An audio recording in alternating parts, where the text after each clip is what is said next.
folks. Thank you for joining us today.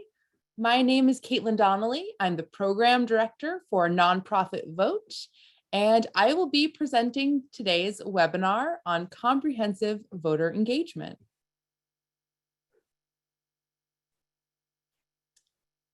And I will share my slides. Perfect. All right, so today I want to start off with talking a little bit about nonprofit vote. I feel like I often neglect this element, but today's webinar is intended for an audience that may not be as familiar with us or with voter engagement. So I thought it would be good to take a moment to just talk about who is nonprofit vote. So we've been helping people participate and vote since 2005 as the largest source of nonpartisan resources to help nonprofits integrate voter engagement into their ongoing services and activities. So we do that in a myriad of ways, like providing high quality resources for nonprofits, whether they are fact sheets or these webinars. We do this with an eye to build lasting capacity for nonpartisan voter and election engagement. We're encouraging increased voter participation and active citizenship. We develop and evaluate agency-based models for voter engagement by nonprofit service providers. And overall, we just want to strengthen the nonprofit sector and encourage new civic leadership. So if you join our newsletter or check out our website, you'll find lots of resources, as I mentioned, as well as some independent research we've done on how nonprofits engage voters, some initiatives we participate in or collaborate on, such as National Voter Registration Day or Independent Sector's Nonprofit Voter Empowerment Project. We have our own initiatives, and really, when I approach this work, I am just trying to make voter engagement as simple, inviting, and exciting as possible for nonprofits.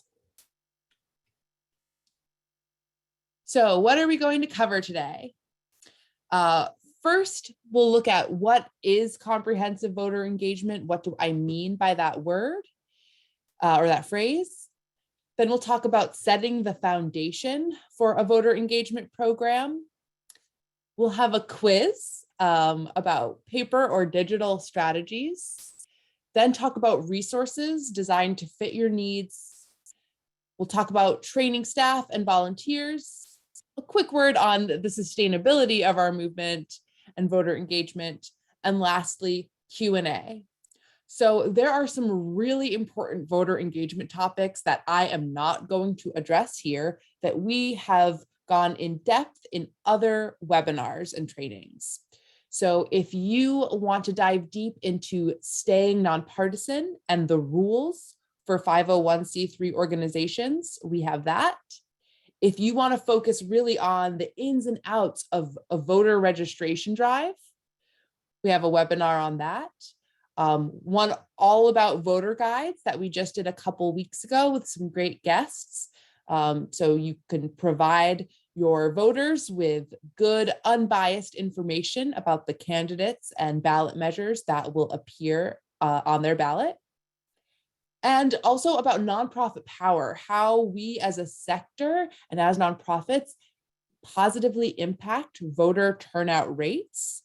And we also have some research on how many nonprofits are engaging in this kind of work. So I will make sure that I have links to all of these in the slides when those are sent out, so that if you want to explore any of those topics more in depth, you can. This presentation may feel a little basic to anyone who has done a lot of voter engagement work.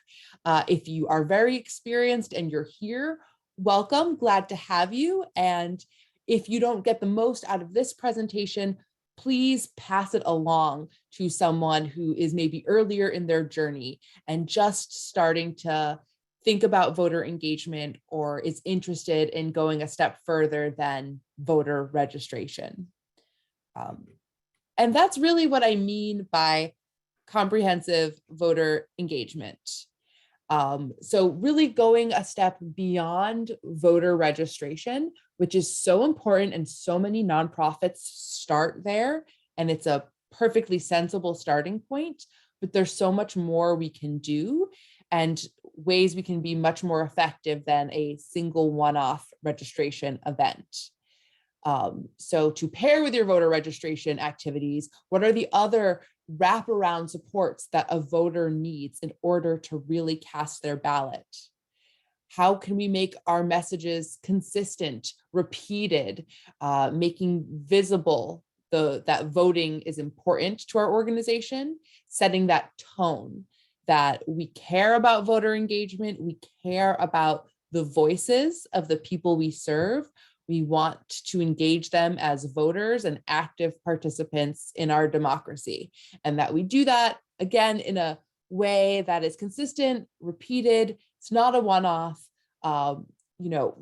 Elections, happen over a short period of time. So it's not that you need to be doing direct voter engagement all year round, but when you are doing voter engagement, especially these 8-9 weeks ahead of the election, just trying to make it more consistent and rounded out in the support you're offering and the way you are engaging voters.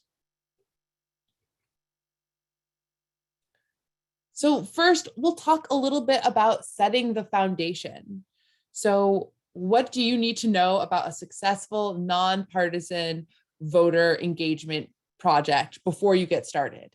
We have worked with hundreds of organizations over the past several years, done lots of surveying, focus groups, interviews, case studies, and we found some commonalities among the organizations that seem to really excel in this work.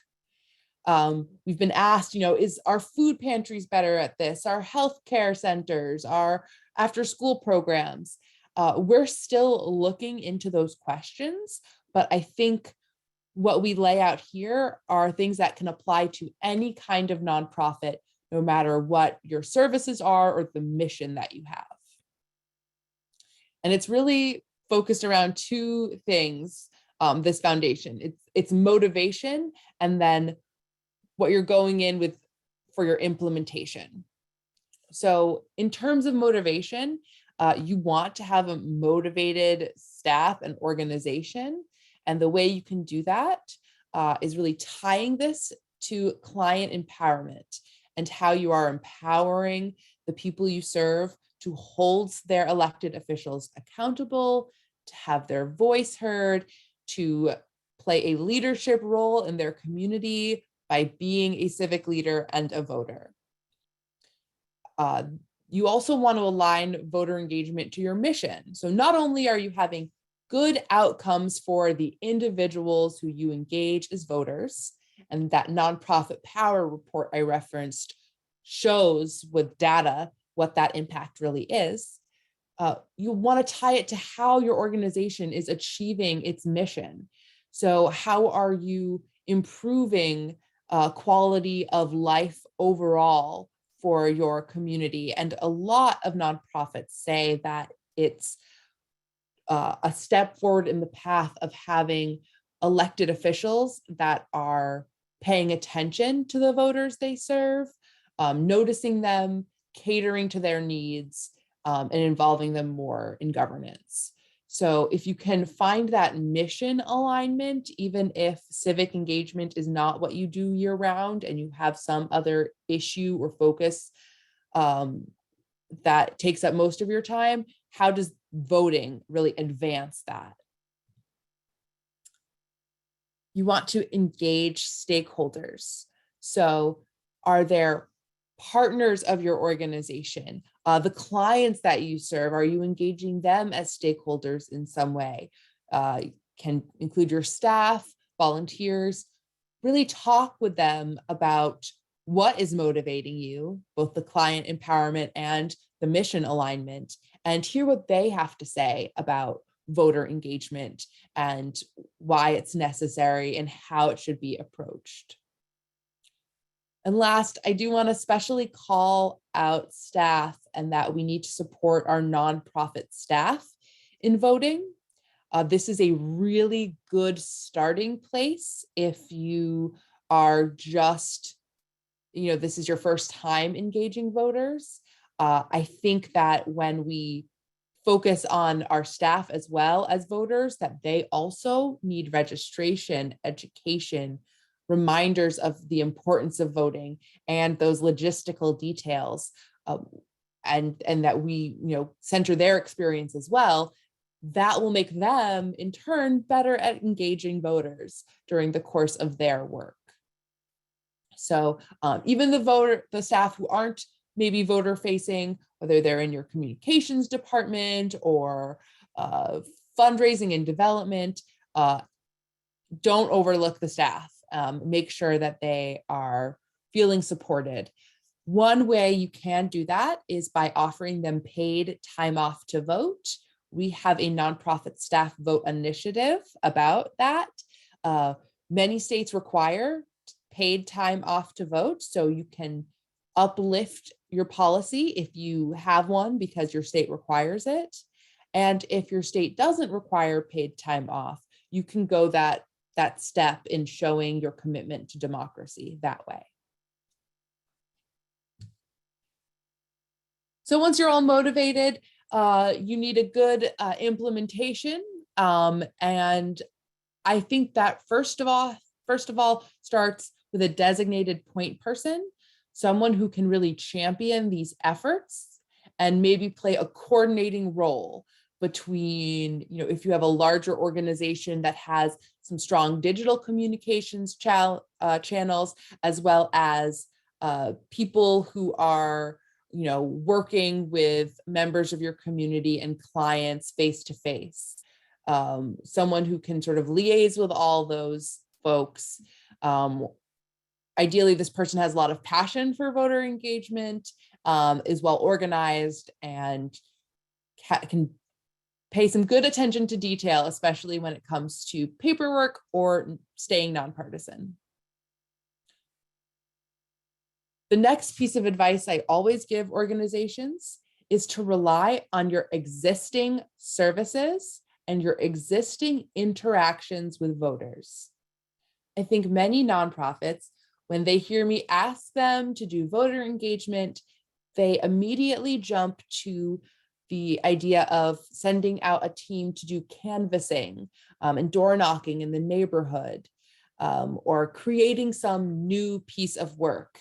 And for any organization that wants to do that, I think that's great. That's admirable. If you have the resources and devotion to the work, go for it.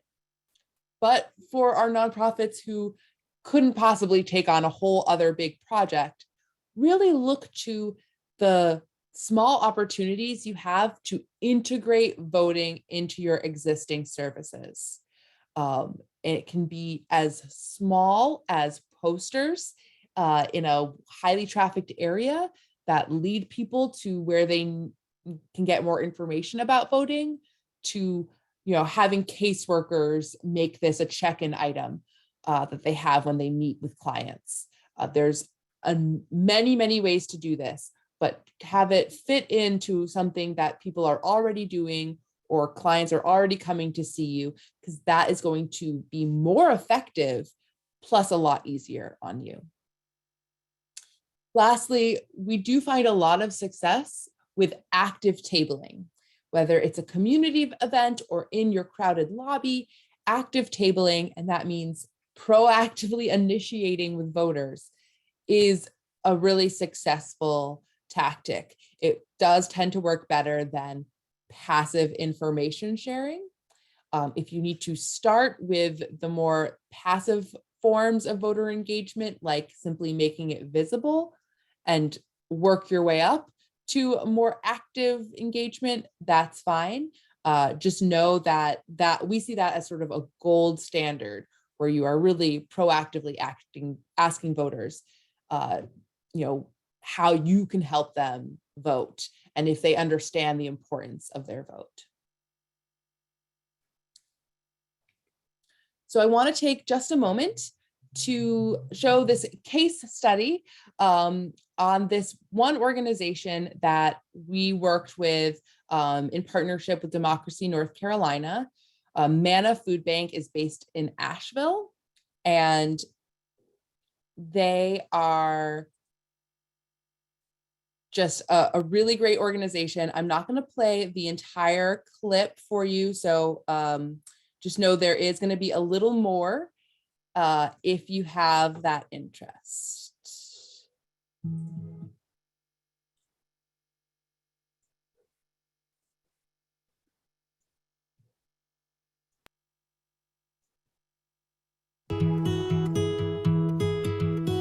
The reason that voting is so important and voter engagement is so important here in Western North Carolina is because the decisions that our elected officials make really do affect our everyday lives.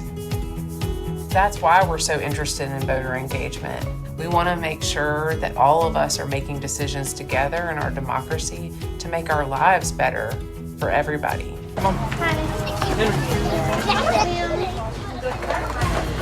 Thank you. So we're at Fairview Community Center, true to Fairview. We do it every Monday. The voter registration has been here for the past few weeks, helping people set up how to vote. We're working with Democracy North Carolina and our partners to be able to register anyone and everyone that wants to have their voice heard.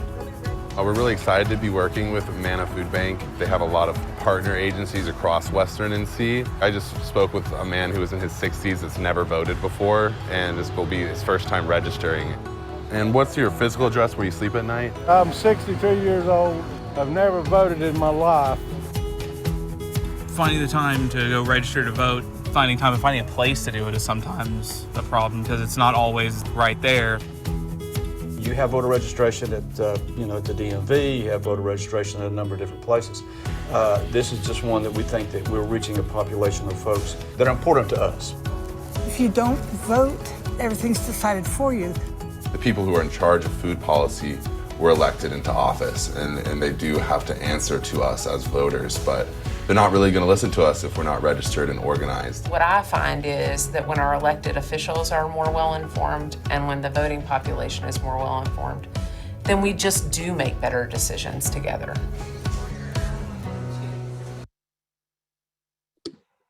Okay, I'm going to pause that there. So there's a little bit more, and we can include that in our follow-up from the webinar. But now I want to transition back to our slides, and we actually have a quiz that we are going to have Kimberly administer for us. Let me just make sure I have the right slides. There we go.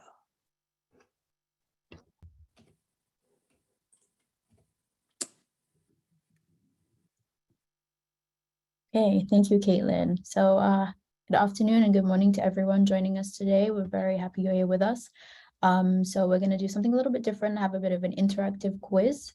And the purpose of this quiz is to really help you and you identify the needs that your organization has and maybe how our resources can assist you in doing the activities that you are planning to do.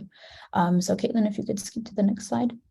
Okay, so just a quick run through just before I begin with the slides. So on the next couple slides, we're going to have option A, B, and C. And if you could just maybe make a note, if you have a pen and paper or just a mental note, and at the end we'll follow through with the results. So we'll get started.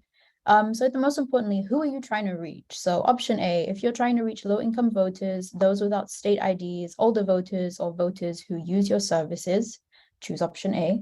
Option B, for those of you who gear more towards young voters, college students, or friends and families of voters connected with your organization.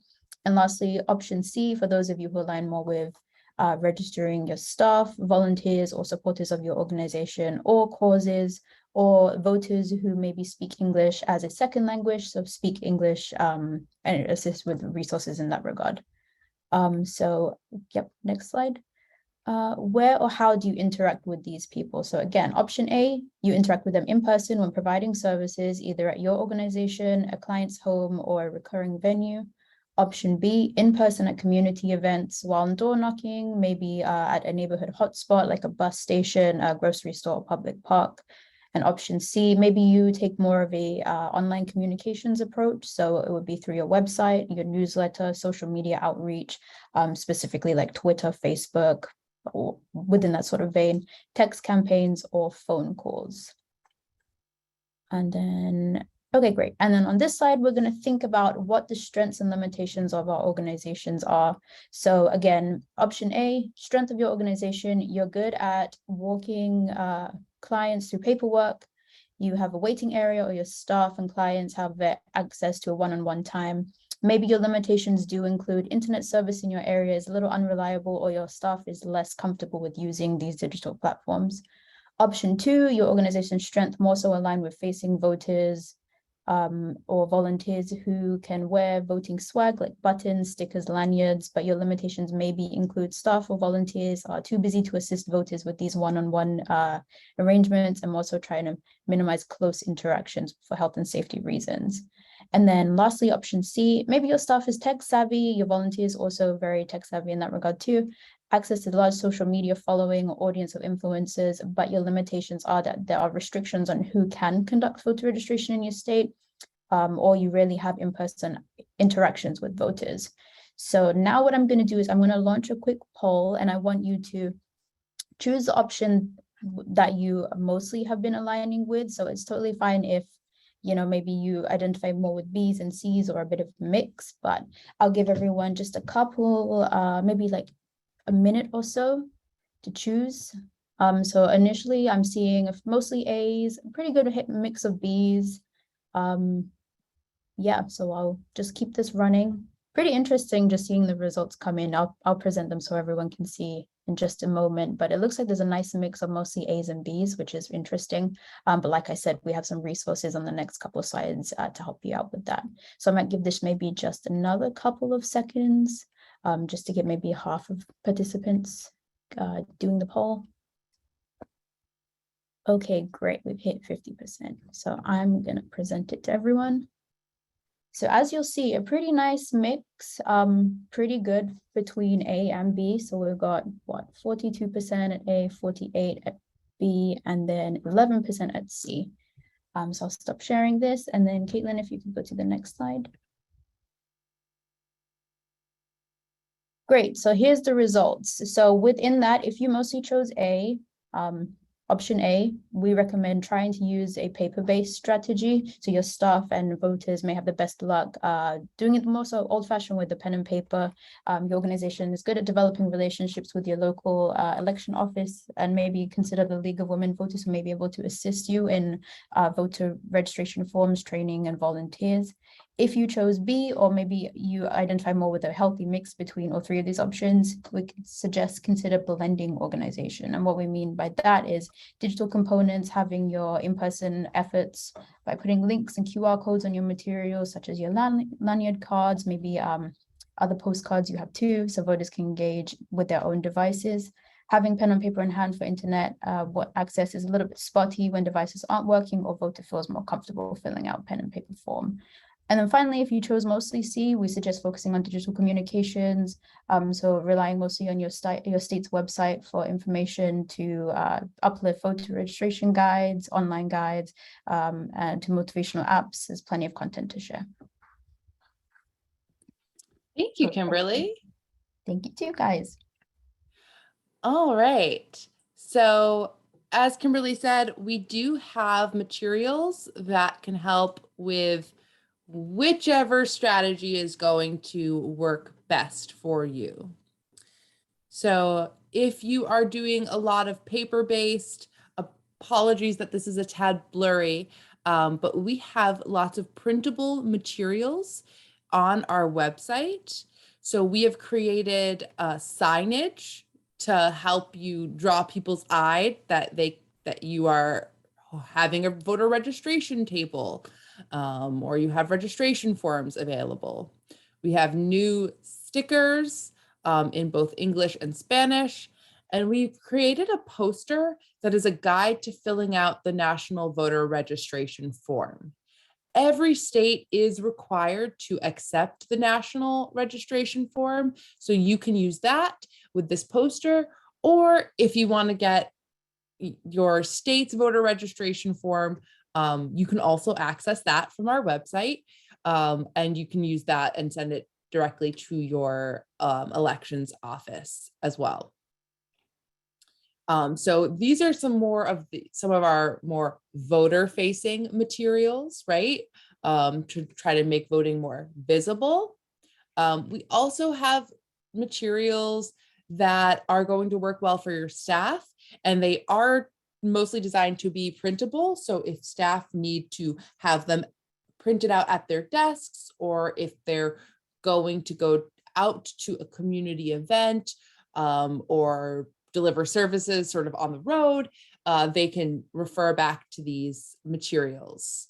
So the first one we have is how to talk to voters, and that is sort of like a script, and it gives you some good prompts for how to initiate that voter interaction, right?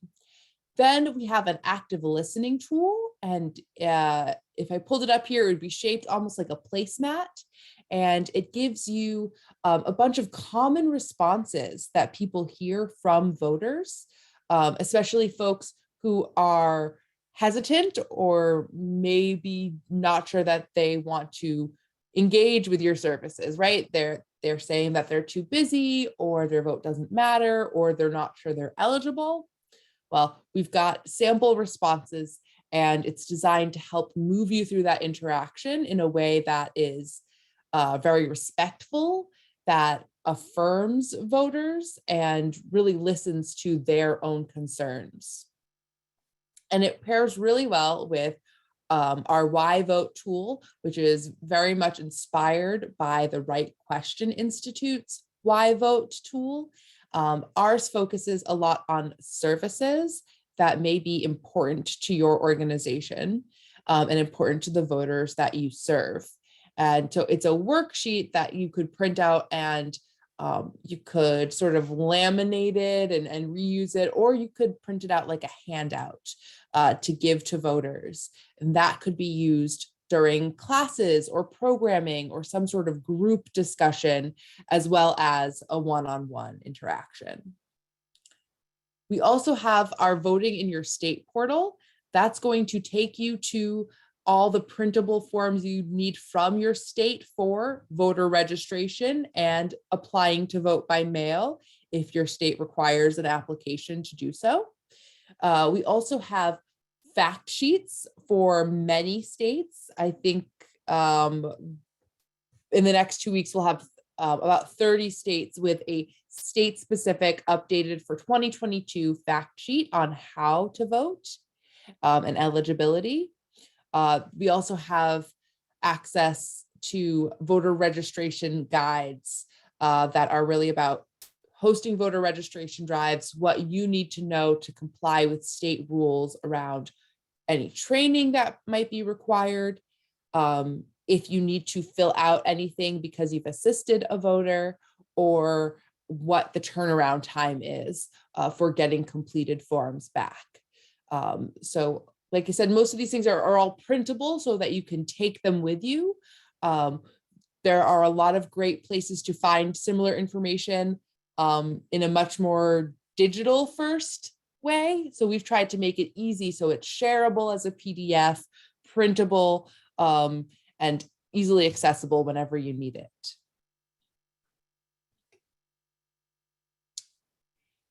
So we also have on our printable materials some opportunities for digital integration.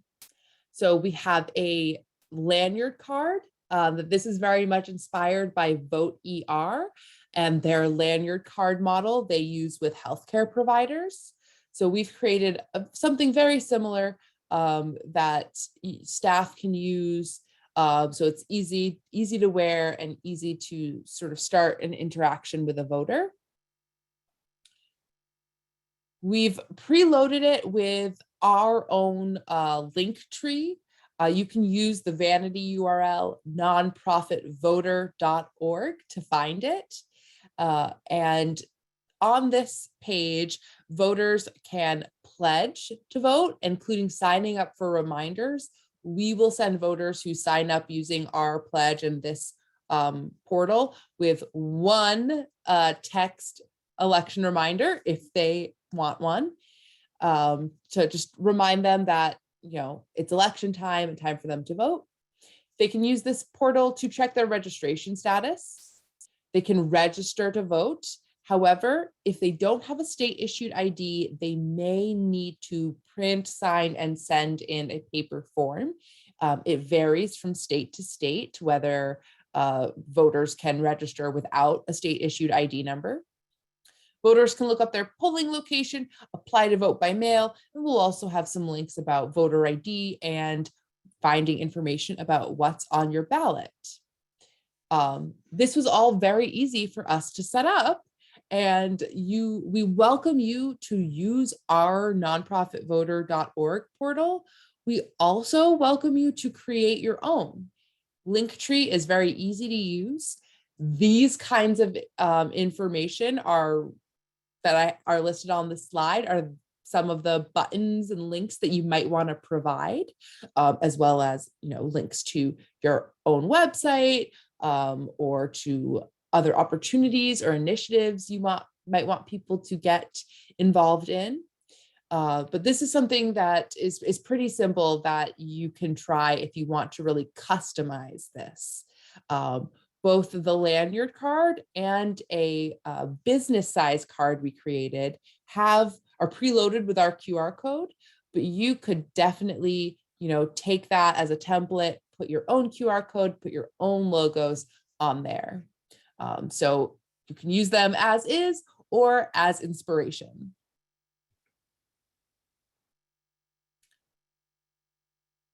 So that really covers paper-based and blended organizing. If you are doing some digital outreach, whether it's part of a strategy that includes the more face-to-face paper-based and blended organizing models, or if you're really just focused on using your existing communications channels to reach voters, we have a election countdown communications calendar to make this really simple and a copy paste kind of deal for you. So we have weekly themed content for your newsletters, your emails, social media posts, even Zoom chats. And there's one for each week. You can add this calendar. It is a Google Calendar. You can add it directly into your own calendar. So it pops up each Monday, and you can use the link to find that week's content. And we just wanted to make it simple for you so that it's another thing that is all taken care of, and you're not trying to come up with, you know, that content every week. So most weeks we do have, you know, social media shareables as well, to make it, you know, fun and lively looking. This week, our theme is Power of the Vote, and next week the theme is Nonprofit Staff Vote. So these are all some materials that, you know, and resources designed to make voter engagement easier at your organization. But I think one thing that is absolutely critical and ties back to both motivation and implementation is training. So I told you not to leave staff out, and I think that all nonprofit staff can benefit from some training on nonprofits and voter participation and voter engagement. And it makes it a better experience for everyone.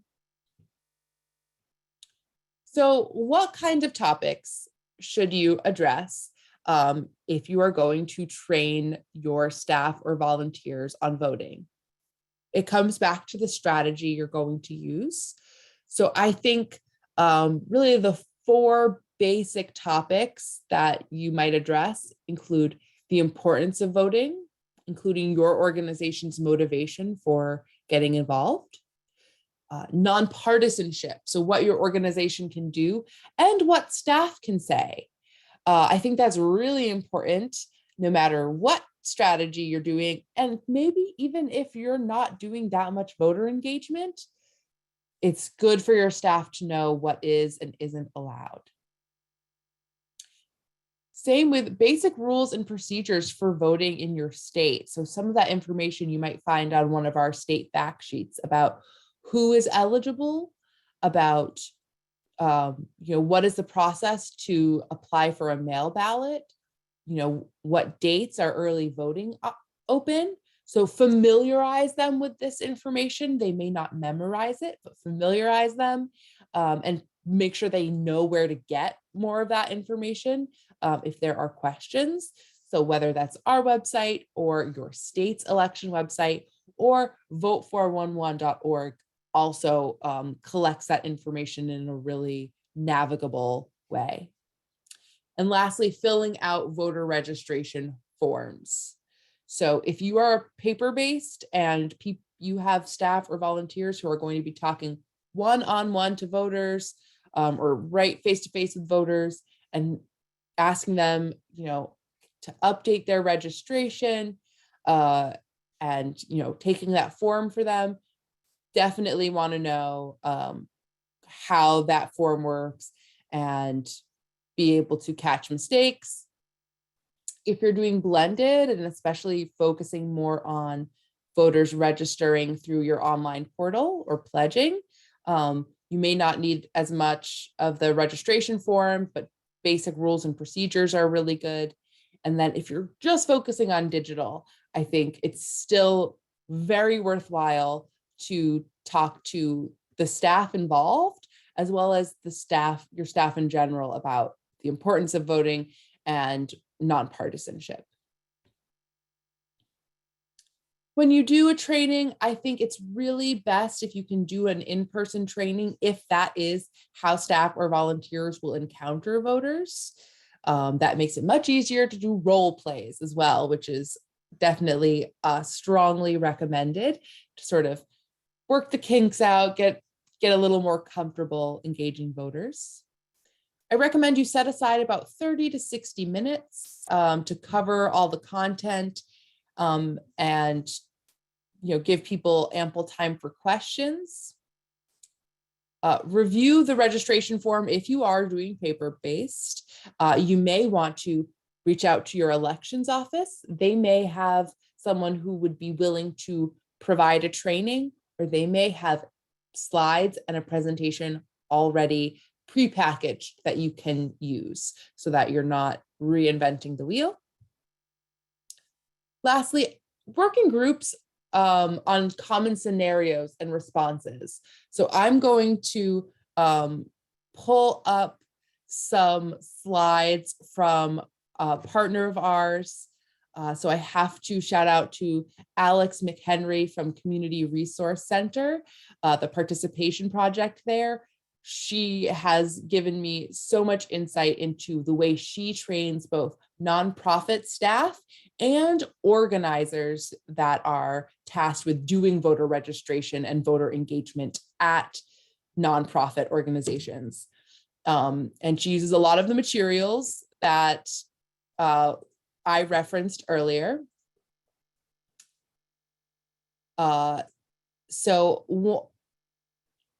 I really love especially the scenario piece that I mentioned. So how can staff sort of work together on some of those common responses they might hear and need some help with? So I'm going to share those just so you can get a sense of those kinds of questions that are really helpful.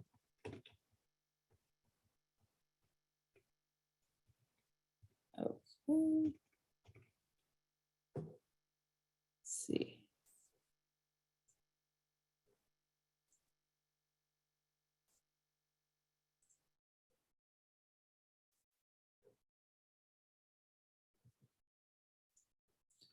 pulling up all the Zoom controls. And let's see. Okay, great. So I actually have to take this way down. So if you might be doing a big voter engagement and voter registration training, or you can do a smaller one. So first we have, actually, I want to show you, this is a copy of the Why Vote tool that we have created. So this is something that you might want to introduce in your training to first of all, get staff to identify why voting matters to them, and then coach them on how they can use this tool with clients and the people you serve. So we have this list of services, and the idea is that looking through this, most people would be able to find a service or a public good that is really important to them, and that voting has an impact on. So this is what the Why Vote tool looks like. And okay, so here are the practice discussion questions I was looking for. So this one is a scenario that you are at your organization offering registration while, clients or people you serve are waiting in your lobby. You ask them if they're registered to vote, and they respond, it's not a big deal because there's no presidential election this year. So having staff discuss amongst each other, how would they respond in this situation, and what are some strategies you could use to engage voters, even though there's not such a high profile election. We have another example. So a client approaches your table and they say, you shouldn't be here pushing this political agenda. You're a nonprofit, you're not supposed to be doing this kind of work. So this is not a super common scenario, but it does come up. So preparing staff to, speak confidently that your nonprofit is allowed to do voter engagement, it's important, and you're doing it in a nonpartisan way.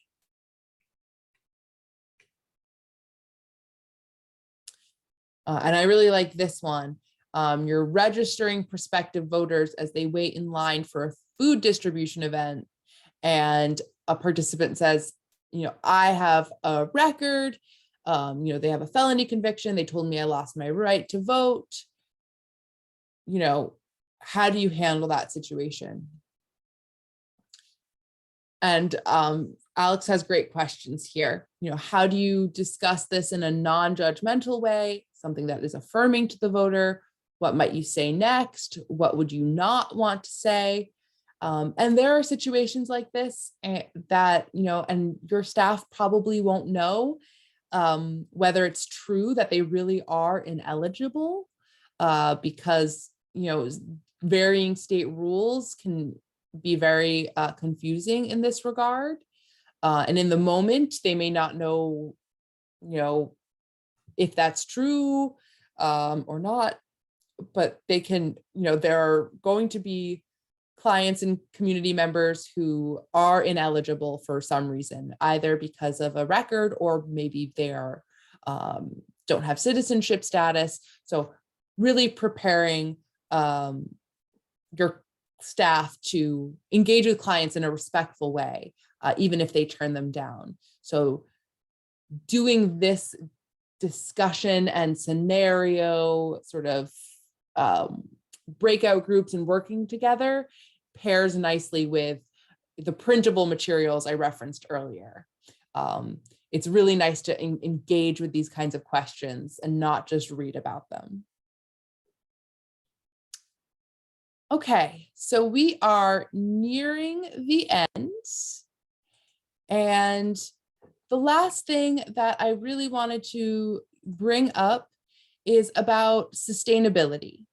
So how do we really sustain our work?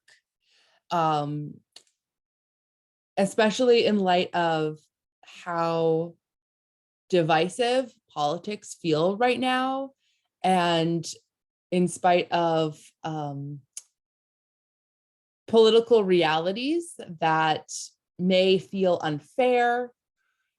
I think there's a feeling of unfairness, no matter where you are. You might, no matter which party you tend to vote for, or if you tend not to vote, a pervasive feeling that polling is captured about people not really trusting elections to produce outcomes the way they're supposed to. And an idea that there's something broken happening. And that can be very demoralizing. It can cause a lot of political alienation.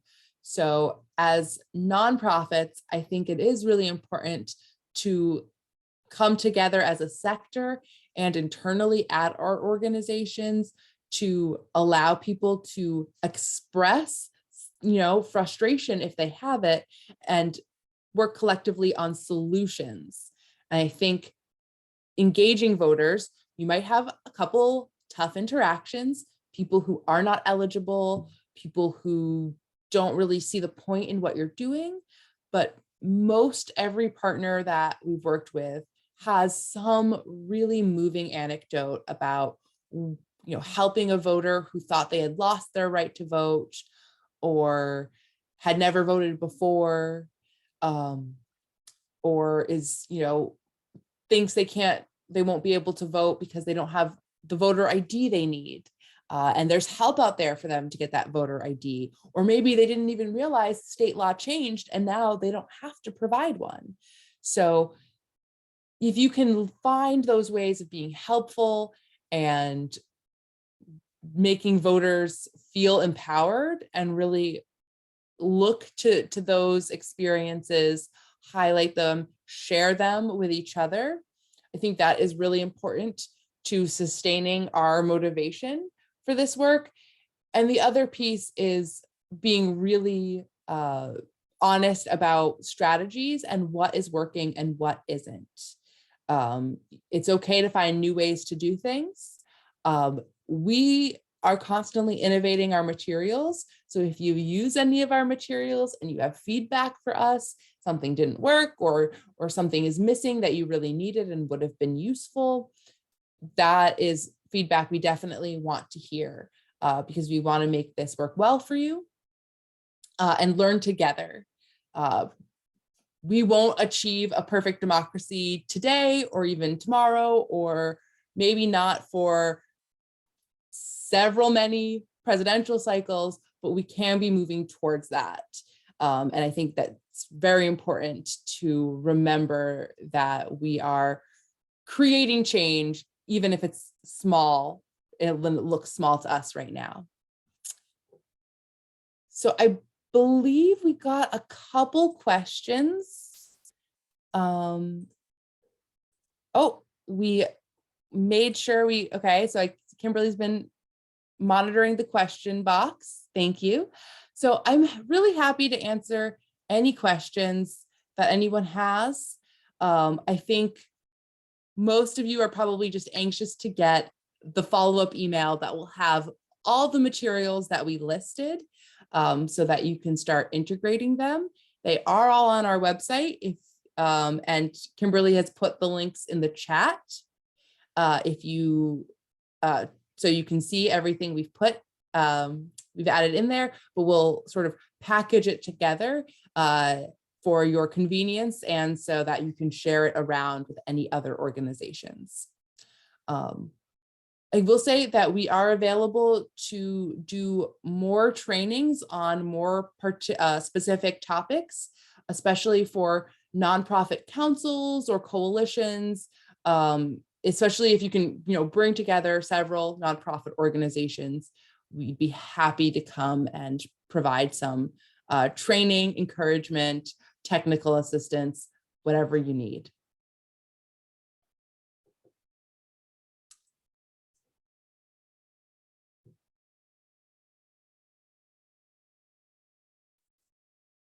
All right.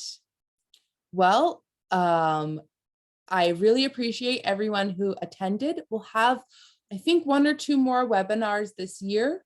We'll go back into doing deep dives into topics, probably looking really at GOTV, get out the vote reminders, and how you can do GOTV with your staff and people you serve. And I hope everyone has signed up for National Voter Registration Day, which is coming up on Tuesday, September 20th. It is a great way to get started. So you can start with your voter registration there and then use these materials and ideas to bring you all the way up to Election Day, November 8th. Thank you all and have a great afternoon.